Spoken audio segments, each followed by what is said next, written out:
Okay, well, good morning, everybody. Welcome to our first virtual online parent learning session. I'm Becky Loss, the principal here at Barlow. This morning, we're going to be talking about how we build reading skills here at school and how you can support kids at home. But before we get started, I'm going to introduce my colleagues.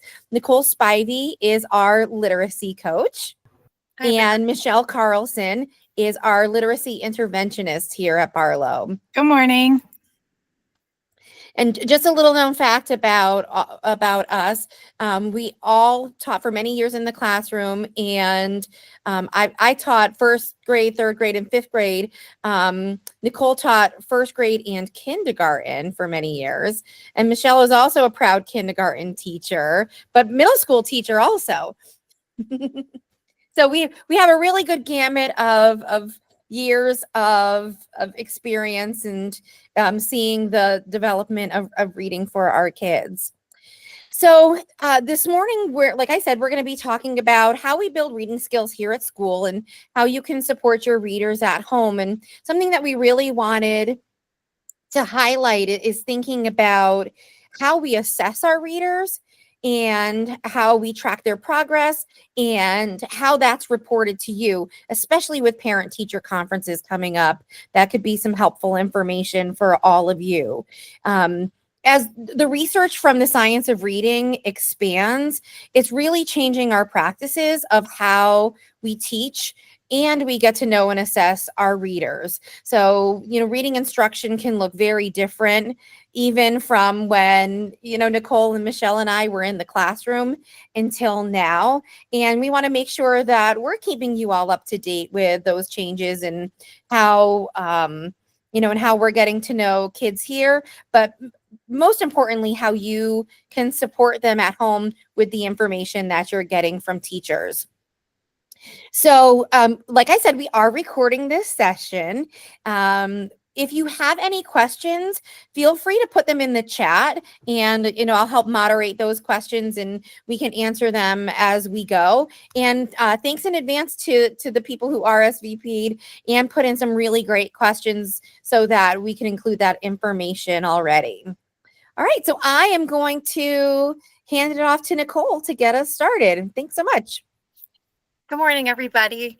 I'm Nicole Spivey. I am, as Becky so nicely stated, a literacy coach here at Barlow. A previous role for me was reading intervention. So my passion for literacy is across all areas: small group instruction, whole group instruction, working with teachers. So I'm hoping to give a little background today on setting the stage for what reading looks like and how we've been teaching our teachers here, not only in Ridgefield, but at Barlow, to kind of make the transition to learning more about the science of reading, which is a big buzzword today. This is one of my favorite diagrams to explain reading because in its name, it is the simple view of reading, and it's a very tried and true old model that still stands today. When I was learning about remedial reading in grad school years ago, a professor explained this to me in very simple terms. If you plug in a 0 in any of the areas, word recognition or language comprehension, your reading comprehension is going to be 0. So if you have 0 times 1, you're going to get 0. If you have 1 times 0, you're going to get 0. So in very simple terms, word recognition and language comprehension are both really necessary components to have a very skilled reader. So one of the books that we studied here at Barlow, The Simple View of Reading, is taking a look at this model and thinking about it as the forest and not the trees. So if we can maybe move to the next model. This is what we have been studying this year pretty thoroughly with our staff. So this is, of course, a much more complex model of reading, which takes the idea of language comprehension and word reading recognition, and then intertwines both, because we really do need both to create skilled readers. We're going to break down these areas today. But you can see the arrows on the side to also talk about becoming increasingly strategic and increasingly automatic at reading are also equally as important as the language comprehension, and the word recognition. One more note here that was interesting to me is the language comprehension section of this rope is not something that can be mastered. This is like a lifelong skill that can be built. So if we think as adult readers, we're always expanding background knowledge. We're always growing and learning vocabulary. So while word recognition is what we focus on, especially in primary grades and elementary school, can be mastered, language comprehension is always growing. So why do we measure reading progress? This helps us identify strengths for students and areas for growth. We can identify strengths and harness those strengths in our small group instruction and whole group instruction. We can ensure children are reading books, and you might hear at an appropriate level, or in that zone of proximal development where it's a little bit harder each time, where we get our brain to grow more and more. And this in turn encourages confidence in students. And of course, we want a love for reading. We know if we sort of miss that in elementary school, then reading just becomes hard and a struggle for lifelong learners. So those are all really important to us.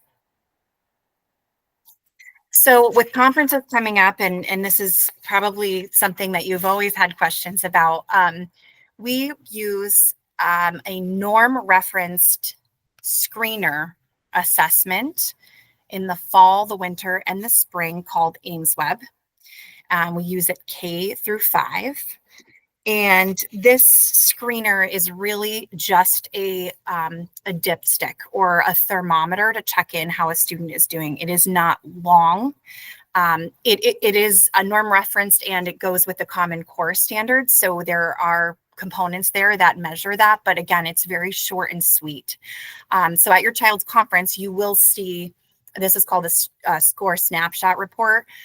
This also, to keep in mind, was given early January. So if you'll see the colors here and the bars and the different areas that were measured. And this is not something that we only look at in fall, winter, and spring, as the literacy team here works with classroom teachers, for students that might not be in that zone that we want them to be.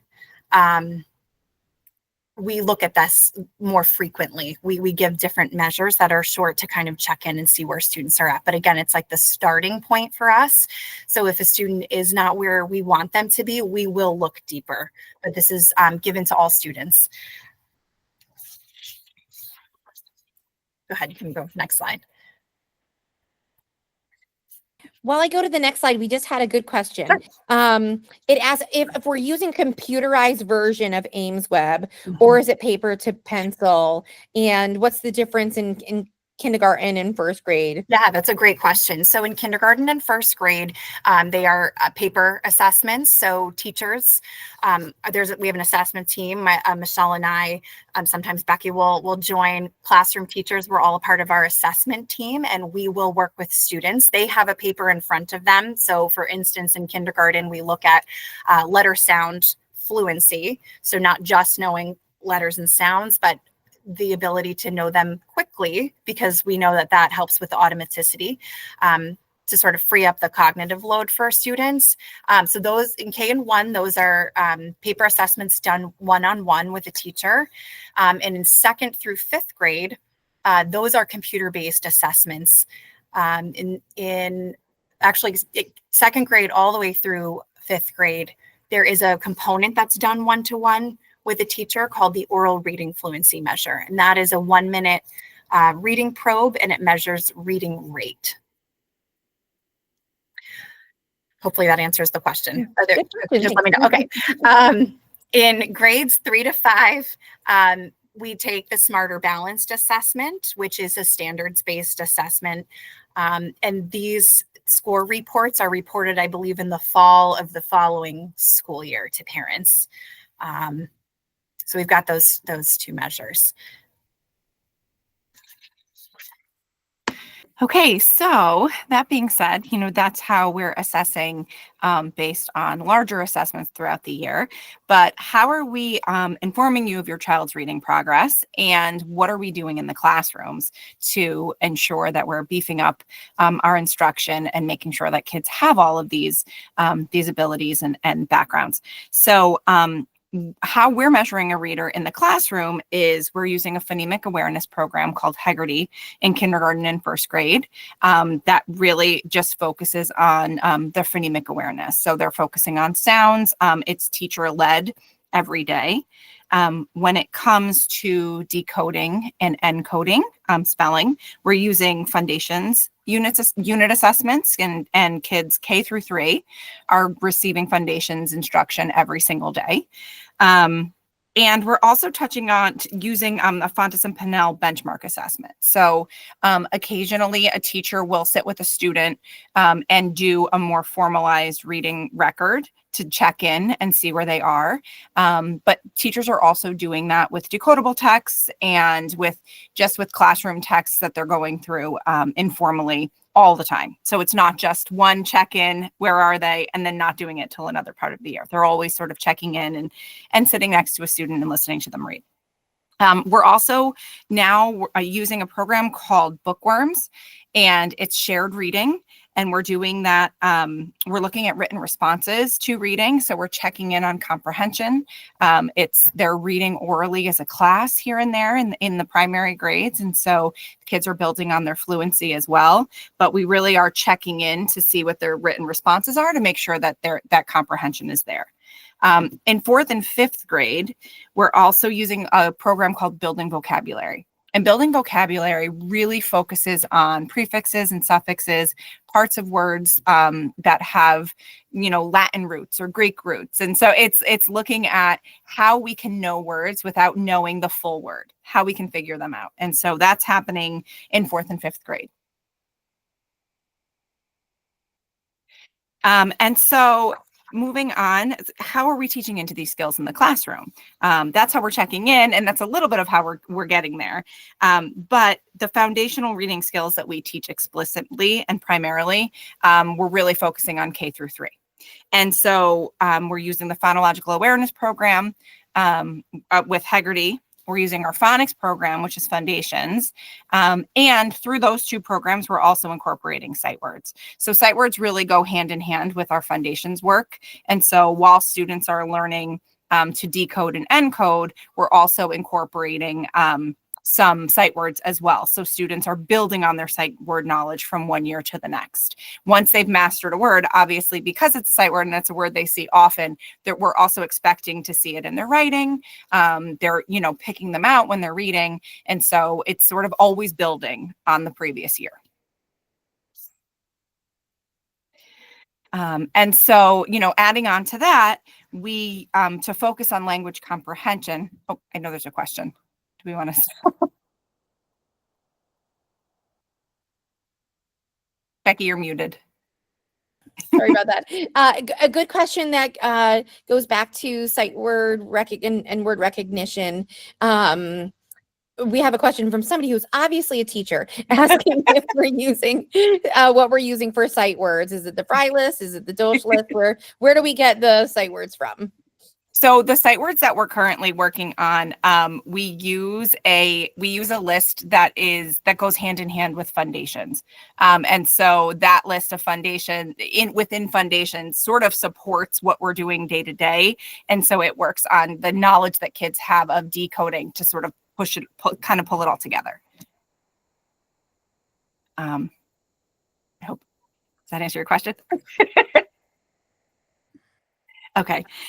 So how do we teach into these skills? So K through 5 and beyond, as a former middle school teacher too, I know that a lot of this continues to sort of come up in 6th, 7th, and 8th grade as well. And there really is never an end goal to learning. We're always increasing background knowledge, as Nicole said. We're always looking to increase vocabulary. When it comes to background knowledge, students are also, in learning IS, here and there and every day. And so it's like we're pulling words that we know. When they're working on reading, they're also talking about other categories within their IS, within their social studies, within their science. So we're sort of always tying those things together. When it comes to vocabulary, we're working on precision. We're looking for links of prefixes, suffixes, syntax and semantics. And, all of these things are discussed in all of the programs that we're using. So it's not like, okay, we're doing bookworms time, and this is when we're going to talk about vocabulary, and then close the book and move on. It's sort of all incorporated throughout the day.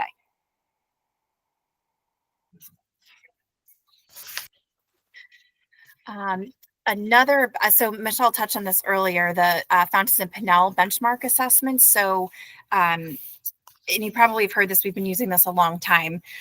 This is just another check-in for a reader. So a classroom teacher, it's more of an authentic experience versus a paper pencil assessments such as AimsWeb or on the computer. This is your child sitting next to their teacher with a book in hand, an authentic text, and it's a one-on-one reading assessment where the student will read aloud the text and discuss afterwards in a reading conference style with the teacher. The books that are in this assessment are very carefully designed and tested to align with the Fountas and Pinnell F&P text level gradient. So that's an A through Z scale. And through the A through Z scale, these match the reading demands at each level. So each level of text has certain text features and text structures that go with the alphabetic level that they set. So in primary grades in K1, there's a larger range of letter text levels. So the example I'll share is in first grade, students are expected to go from a level D to a level J.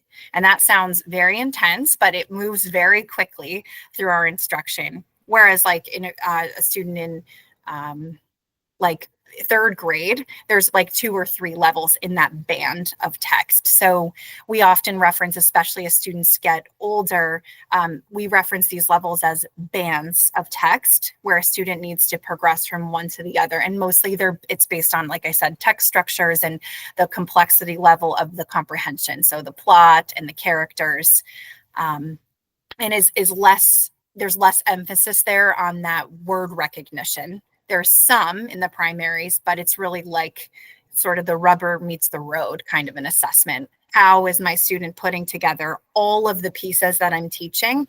And how can I talk about them like as a reader? It's more of like a whole child type of assessment as a reader. It looks at 3 areas. It does look at accuracy. And I think from my perspective, we're sort of looking less at the accuracy level on an F&P because we have so many other really rich assessments we're giving to look very closely at the decoding accuracy at the word level. It does look at reading rate, which is slightly different than how it's measured on AimsWeb.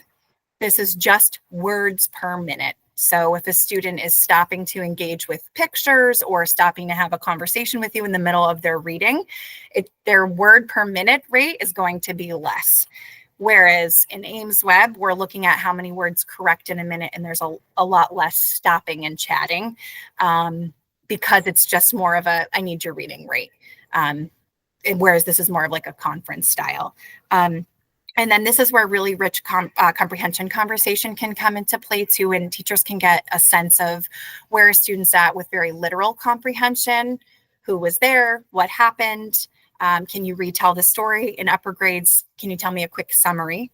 And we can kind of get a sense of how a student's understanding literally. And then there's a series of questions that have to do with inferential comprehension, a little bit beyond the text. What can I infer? We can take a look at character traits that way. So there's a little bit of deeper understanding. And again, this is one measure of literacy and not a complete picture of your child as a reader, but it helps teachers place students for instructional purposes. So we know what to measure and work with students next. I just want a side note, because I know this is a little bit of a buzz in the community, may or may not, if you've been in the school system with your child for a while. the world is not leveled. So if you walk into the public library, the librarian might have some knowledge because of them working with the schools of like, for instance, a Frog and Toad book or a Magic Treehouse book and where that level lines up to be. But I want to caution you that levels are really used for instructional purposes. And my own opinion is that students, we don't really want them to know that level, because I think it kind of diminishes what we want for them, the confidence in reading and feeling good. So I always encourage parents when they ask about what books are good for my student is, what does your child love? What's the thing that they love? Do they love dinosaurs? Do they love fantasy type books? Do they love sports? And kind of go from there. And the second thing I always look at, and this goes for movies as well, is what's the age of the character? If the age of the character is in the range of your child, it's probably a good choice. If it's too far, like if the character is too old, the experiences and that deep comprehension that your child has to have to read that text is probably going to be difficult for your child to relate and connect to, and they won't get the same deep comprehension experience as if it was a character your child's age. So those are two, not written anywhere, not research. I just feel that those are usually how we look at choosing books in the real world. That was a great segue Yes. into talking about how you can support your child at home as a reader. Really, Nicole hit on the big points. We want them to be confident, and we want them to continue to practice and to make progress in their reading. And you can help do that at home, mainly by really building up that confidence. So creating a reading routine is so important. Setting aside consistent time every day to have your child read independently and or to read with them, to have them read to you. And Nicole also hit on, let them choose the books as much as possible. I mean, if you're anything like me, I read the same books every single night and then try to incorporate a new one here and there. But just having them build that love for reading. If they're picking the book, they want to share it with you because they love it. And that is so important. Also, while you're reading, read together and talk about the books that you're reading. Listen to them read out loud. That's so important. It's okay to help them with tricky words. If they're reading at home after a really long day of school and they get stuck on a word, it's okay to give it to them, and not, sit and wait for them to get to work through it and decode it. They're doing plenty of that in school. Ask them questions. What do you think will happen next? How do you think this book is going to end? Why did the character do that? And they may start to do some of this on their own in conversation with you, because it's a lot of what we practice here as well. Also, I get this question a lot from parents. Is it okay to read to your child? That's where they're going to build up that fluency. And that's where they're going to build up the expression that they need to read fluently. And so listening to you read is so, so important. Even if you're taking turns doing one page and then they're doing one, that really does enrich them as a reader so very much. To build up some comprehension skills, they can make connections to their own life. And that's sort of where your child bringing a book that they want to read is so important, because they're going to connect to it more if it's something that they enjoy. Encourage retelling. So even if you say, okay, go tell dad what we just read, go tell mom what we just read, just encouraging that summarizing of what they read, to be able to sit and talk through it and to hold on to some reading and then continue to talk about it. Ask deeper questions. I think they surprise us sometimes. And even the primary kids, if you say, what's the main idea? They know that phrasing, they know that terminology. And so they may be able to give you what the main idea was. How did the character change over time? Tell me something about the character at the beginning, and then how did they change towards the end? To support fluency and vocabulary, really, it is just, having them listen to you read. You can use audiobooks or graphic novels for variety. I would say we've been talking a lot about this. Nicole and I sort of have a constant conversation about this, about audiobooks, and I definitely have eyes on text. But if they're hearing reading, they're hearing the fluency as well. So that's fine. Reread favorite books. It builds up confidence, and it will build up fluency. As much as you're tired of hearing the same books, it absolutely helps. And most importantly, just praise their efforts. Make reading fun, make it something that they look forward to doing every night, every morning, whenever it is that you can set aside those 10 to 15 minutes. And we have a question about, do we have a list anywhere of teacher recommended books that are around grade level? And I think that there's multiple resources online, but because Nicole, I know that this is something you've been looking into. Yes, I do have, like, especially for, I think a lot of grades 3 through 5 book series books recommended by teachers. I've gotten some, sometimes they're like in those Padlets I've gotten, and I've asked around different schools as well. So yes, I do have some.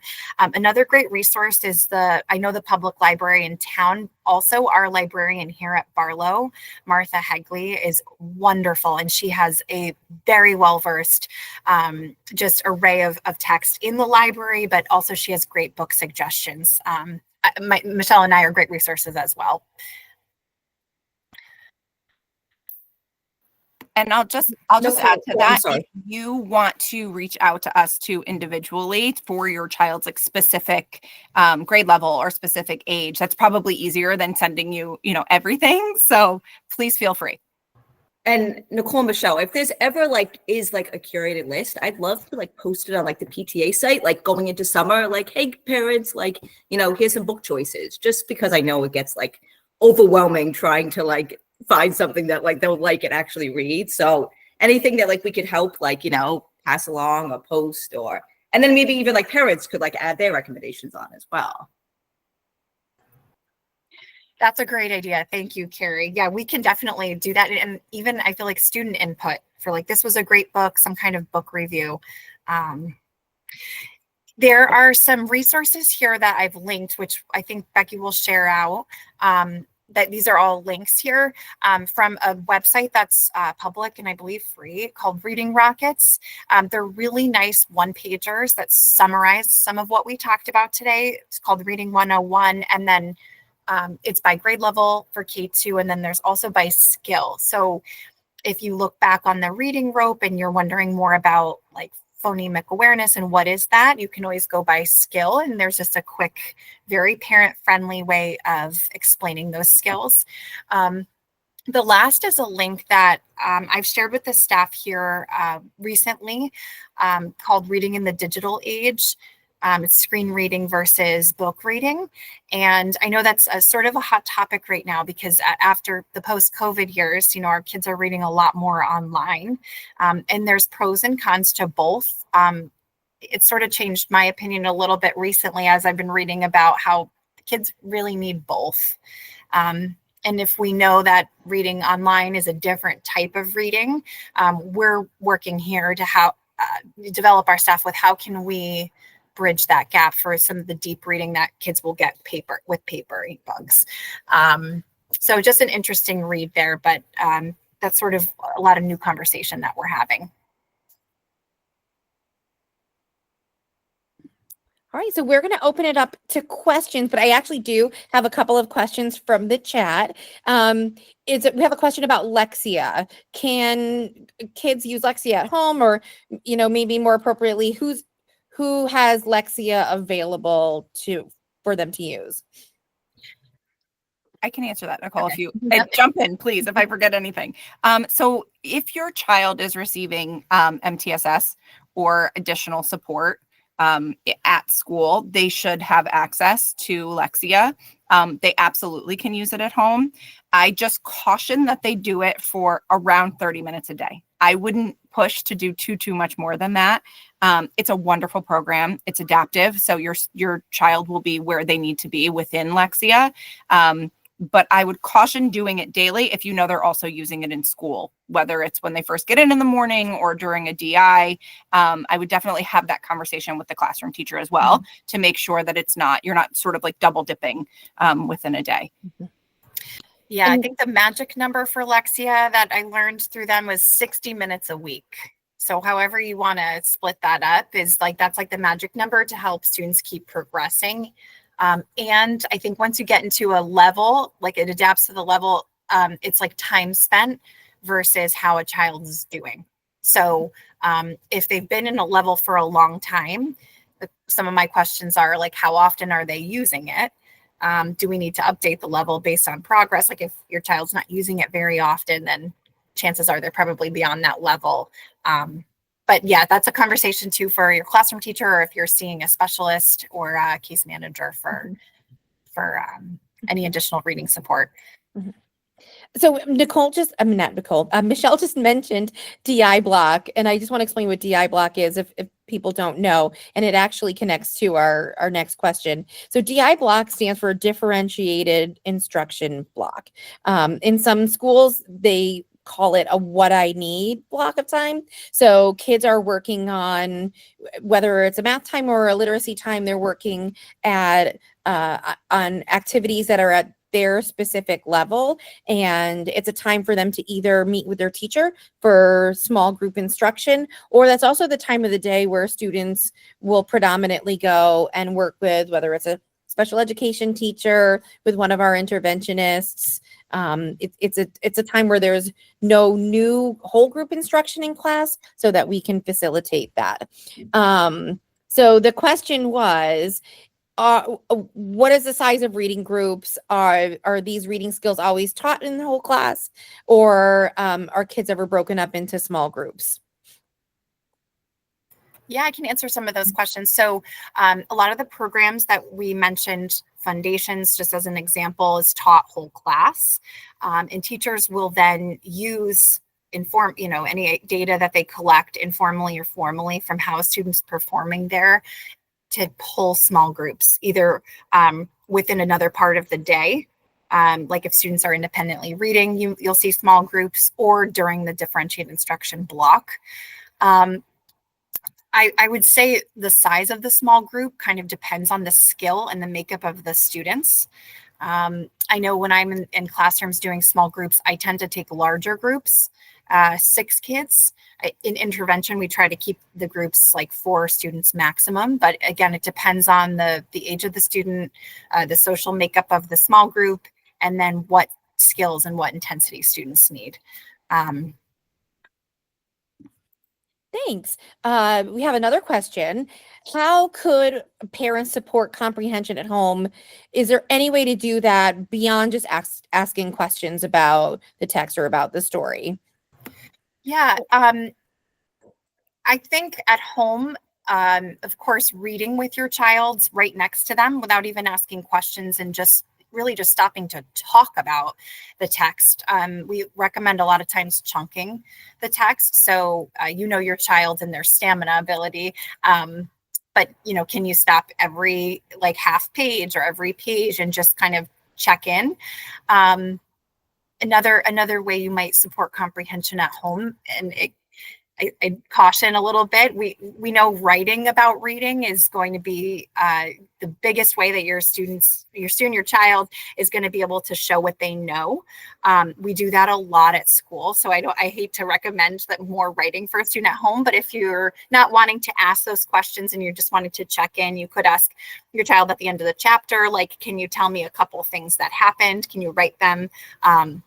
Encouraging we do teach and model lots and lots of note taking and what that looks like in text. So maybe you ask them to, like, every couple of pages, just stop and like maybe just jot who the character is and what's happening. That's another strategy. And to piggyback on what Nicole is saying, I think if your child is sort of like 3 through 5 and they're reading independently, and you're in another room or doing something else, you can say, like, put a Post-it when something exciting happens and jot down what happens, so that when I come back, you can tell me those things and hold on to them. And even that really gets them thinking, like, all right, I really want to pay attention because I want to be able to pull something out and share it with my parent. And also just kind of going back to that simple view of reading. If they're reading, they're building their vocabulary, they're building their word recognition, and that will lead to progress within comprehension. Okay, it looks like we have one last question.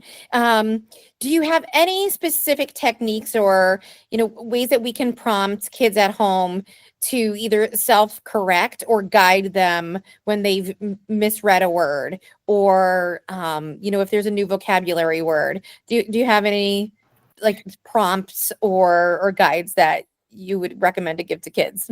Usually, like, I'll wait till the end of a sentence or paragraph, and especially with older students, and say, like, what does that word mean, when I know they've stumbled through it. And chances are they might not be able to tell you. And then instead of telling them, which sometimes it's appropriate to tell a new vocabulary word, or this is the word, is sometimes that is very appropriate. But we want to think about, is it getting in the way of their overall comprehension? So I usually use questioning like that. What does that word mean? How do you know? What can you find in the sentence around the word, to kind of give us some clues? We're actually talking today during our PD a lot about previewing and what that can be for kids, and getting clues. It's basically inferencing, right? You're taking a look at text, and what clues are coming out at me to kind of give me a sense of what I'm reading about, and just how powerful that strategy can be. And I would say the same for a vocabulary word. What are the clues around this word that can help me figure that out?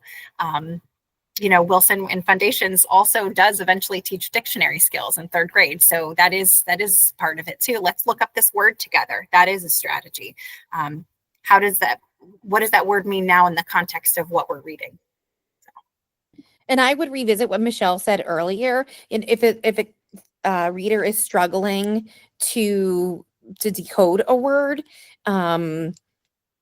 it's okay to tell them, right? Like when you're reading together at home, it's for pleasure, and they've been working really, really hard at school. So, if it's a big multisyllabic word that they're really stumbling through, give it to them. It's okay. Now, if it's, if something like we're working on sight word vocabulary, or a frequent word that they stumble over, a prompt that I'll often say, and I've heard you guys say this too, is like, it might be like, oh, check that.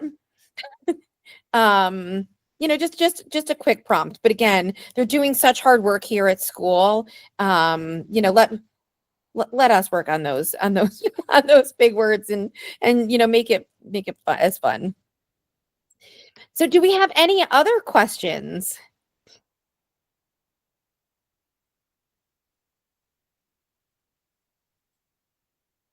All right. Well, thank you so much, everybody. We really got some excellent questions before our presentation and today, and you've really been such a lovely audience, and we appreciate the comments in the chat and the suggestions. So please do not hesitate to reach out. You can contact me, but certainly Michelle and Nicole are available by phone or by email if they can answer any of your other questions. And we look forward to seeing you at parent-teacher conferences. As a reminder, you can request a conference with your child's teacher if they haven't already, but our spring conferences are optional. But we look forward to seeing you then, and we hope that everybody has a great rest of their day. Thanks again. Thank you.